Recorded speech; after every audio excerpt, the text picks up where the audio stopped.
Hello everyone, this side Divya Khanna and welcome to dive. हम कर रहे थे क्लास 6 के चैप्टर नंबर 1 को डिस्कस, जिसका नेम है the earth in the solar system. Previous class में हमने अपने प्लैनेट अर्थ और अपना नियरेस्ट स्टार सन के बारे में डिस्कस किया था। आज की क्लास में हम इसी चैप्टर को कंटिन्यू करने वाले हैं, तो चलिए स्टार्ट करते हैं। Moon. So as we already know कि नंबर ऑफ मून हमारी अर्थ में कितने हैं? 1. So the moon that we see in the sky is a satellite.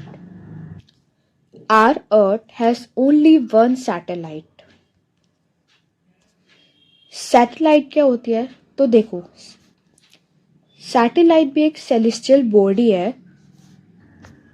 जैसे कि हमारे सन के आसपास हमारे प्लैनेट मूव करते हैं, वैसे ही हमारे प्लैनेट के आसपास हमारी सैटेलाइट मूव करती है। सैटेलाइट 2 टाइप्स की होती है। One is natural satellite and another one is human made satellite. जो नेचुरल सैटेलाइट होती है ना, वो होती है जैसे कि हमारा मून। इसको ह्यूमन ने नहीं बनाया, ठीक है। और जो ह्यूमन मेड सैटेलाइट होती है, उसको जो साइंटिस्ट है वो खुद डिजाइन करते हैं। It's an artificial body. और इसको क्यों डिजाइन किया जाता है? ताकि जो हमारी साइंटिस्ट है वो इंफॉर्मेशन गैदर कर पाए स्पेस से, ठीक है। अब सैटेलाइट को स्काई के पास भेजा कैसे जाता है? With the help of rocket. Rocket के थ्रू सैटेलाइट को स्काई में भेजा जाता है, और जिस भी प्लैनेट की स्टडी करनी होती है साइंटिस्ट ने, उसी प्लैनेट के ऑर्बिट के आसपास सैटेलाइट को प्लेस कर दिया जाता है। Next, it's a diameter is only 1/4 that of earth. So for example, ये हमारी अर्थ है, इसका क्वार्टर जो है वो मून का डायमीटर है। तो सोचो हमारा मून हमारी अर्थ से कितना छोटा है, but still it appears so big. क्यों? क्योंकि ये हमारे प्लैनेट के नियरेस्ट है। Although it is 3,84,400 kilometre away from us. I hope आपको ये क्लियर हो गया हो। Next, the moon moves around the earth in about 27 days. It takes exactly the same time to complete one spin. As a result, only one side of the moon is visible to us on the earth. तो कभी भी आपने moon को देखा हो तो हमें सिर्फ उसकी एक ही साइड विजिबल होती है, क्योंकि मून को 27 डेज एक चक्कर काटने में लगते हैं अर्थ के। अब इसको हम एक एग्जाम्पल के साथ समझेंगे। तो देखो, मैंने आपको बताया कि मून को अपना एक राउंड कंप्लीट करने में 27 डेज लगते हैं। तो इट मीन्स अगर मून यहाँ से स्टार्ट होता है तो वो ऐसे घूम कर 27 डेज में अपना 1 राउंड कंप्लीट करेगा। जो मून है वो हमारी अर्थ के आसपास तो राउंड लगाता ही है, जो कि वो 27 डेज में कंप्लीट करता है अपना 1 राउंड। बट मून अपना राउंड भी लगाता है, और वो ये कब कंप्लीट करता है? मून अपना 1 राउंड 27 डेज में ही कंप्लीट करता है। तो सोचो मून कितना स्लो घूमता है। So this is the only reason हमें मून की सिर्फ एक ही साइड विजिबल होती है हमारी अर्थ से। अब देखो, इसी को हम पिक्चर के थ्रू समझते हैं। तो देखो, ये हमारा मून है, ठीक है। अब ये मून की सपोज डार्कर साइड है, डार्क लिख देती हूँ, और ये मून की है लाइटर साइड, ठीक है, जो अर्थ की तरफ है। अब अगर आप ध्यान से देखेंगे तो मून अपने एक्सिस पे भी घूम रहा है और साथ में अर्थ का राउंड भी लगा रहा है, लेकिन आपको पता नहीं चल रहा कि वो अपने एक्सिस पे भी घूम रहा है, मीन्स अपना चक्कर भी लगा रहा है। क्यों? क्योंकि वो इतना स्लो मूव कर रहा है। देखो, अभी जो डार्क वाली साइड है मून की वो इस साइड है, ठीक है, बट वो हल्का सा उसने अपना राउंड भी लगाया, तो डार्क वाली साइड इस साइड हो गई। अब वो हल्का सा और घूमा, तो डार्क वाली साइड इस साइड हो गई। तो ऐसे ही मून घूम रहा है, अपना राउंड तो वो लगा ही रहा है, और साथ में वो अर्थ का राउंड भी लगाता हुआ जा रहा है। तो उसको ये करने में 27 डेज ही लगते हैं, तो इसलिए हमें एक ही मून की साइड विजिबल होती है।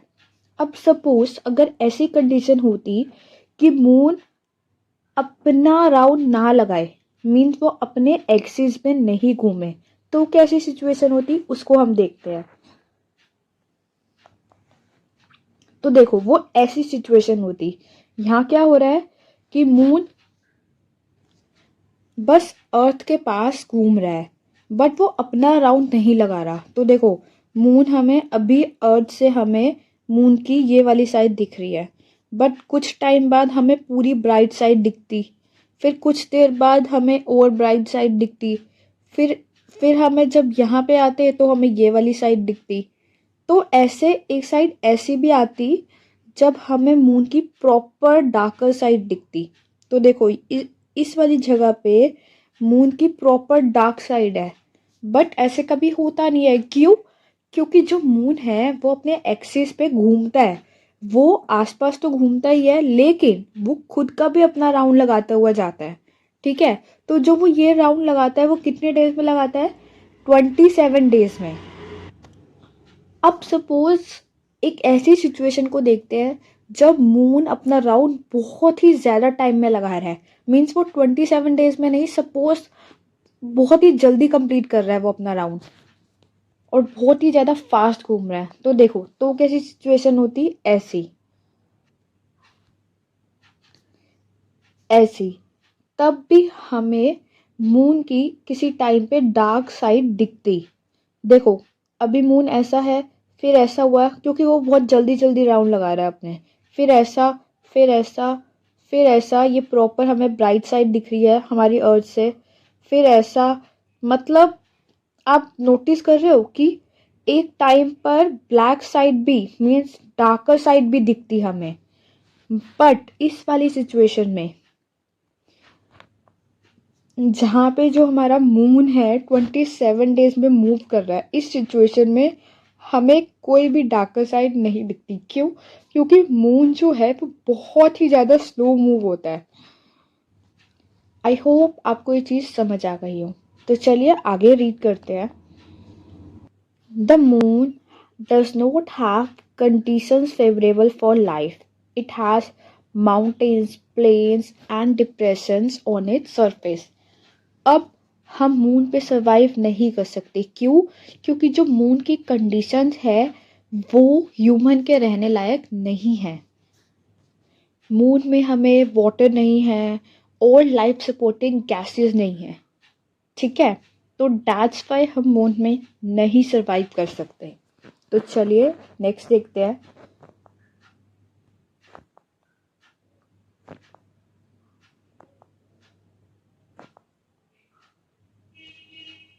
अब कुछ ह्यूमन मेड सैटेलाइट है, उसके एक बार नाम हम देखते हैं।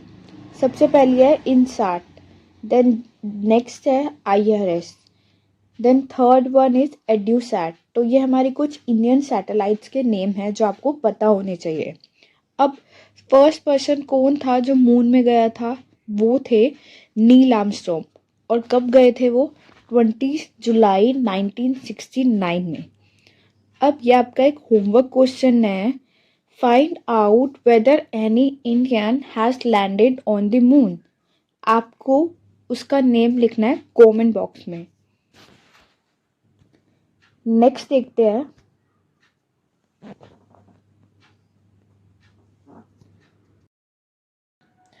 एस्टेरॉइड्स।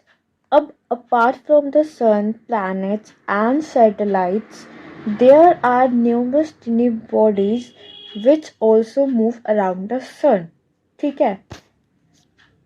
कुछ ऐसी टिनी इट मीन्स सबसे छोटी सी बॉडीज होती है जो सन के पास घूमती है, वो होती है हमारे एस्टेरॉइड। ये कुछ ऐसे दिखते हैं रॉक्स जैसे, जो एक छोटा सा पत्थर होता है ना, हम कह सकते हैं ये कुछ वैसे दिखते हैं, ठीक है। सबसे ज़्यादा ये मिलते हैं मार्स और जुपिटर के बीच में। देखो, ये हमारा मार्स है, ये हमारा मार्स है और ये हमारा जुपिटर है, और यहाँ पे जो है, यहाँ पे बहुत सारे एस्टेरॉइड्स होते हैं, ठीक है। तो इस जगह को हम एस्टेरॉइड बेल्ट भी बोलते हैं, ठीक है। देन साइंटिस्ट बोलते हैं कि जो पहले के टाइम पे प्लैनेट एक्सप्लोड हो गए थे, उसका एस्टेरॉइड एक छोटा सा पार्ट है। नेक्स्ट हमारा आता है मीटेरॉइड। अब देखो, मीटेरॉइड्स क्या होते हैं, ये भी एस्टेरॉइड जैसे ही सन के आसपास घूमते हैं, बट इन दोनों में फ़र्क क्या होता है, जो एस्टेरॉइड होते हैं ना, वो बिग होते हैं। जो मीटेरॉइड्स होते हैं वो एस्टेरॉइड से भी स्मॉल होते हैं, बहुत ही ज़्यादा स्मॉल, ठीक है। So we can say it is also the small pieces of rocks which move around the sun. They are called meteoroids. तो समटाइम्स यही मीटेरॉइड्स हमारी अर्थ के पास आ जाते हैं और हमारी अर्थ पे गिरने लगते हैं। Due to friction with air they get heated up and burn. देखो, फ्रिक्शन के मतलब को समझते हैं।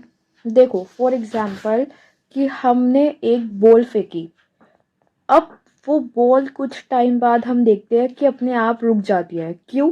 उसको तो कोई भी नहीं रोकता, तो फिर अपने आप कुछ देर तक आगे जाकर वो रुक क्यों जाती है? क्योंकि उसमें एक दूसरी फोर्स एक्ट करती है, वो होती है friction. So we can say friction is nothing but it is a force exerted by surface, ठीक है। तो वैसे ही जब हमारा मीटेरॉइड गिर रहा होता है, तो होता क्या है, जो हमारी हवा है वो भी फोर्स लगाती है,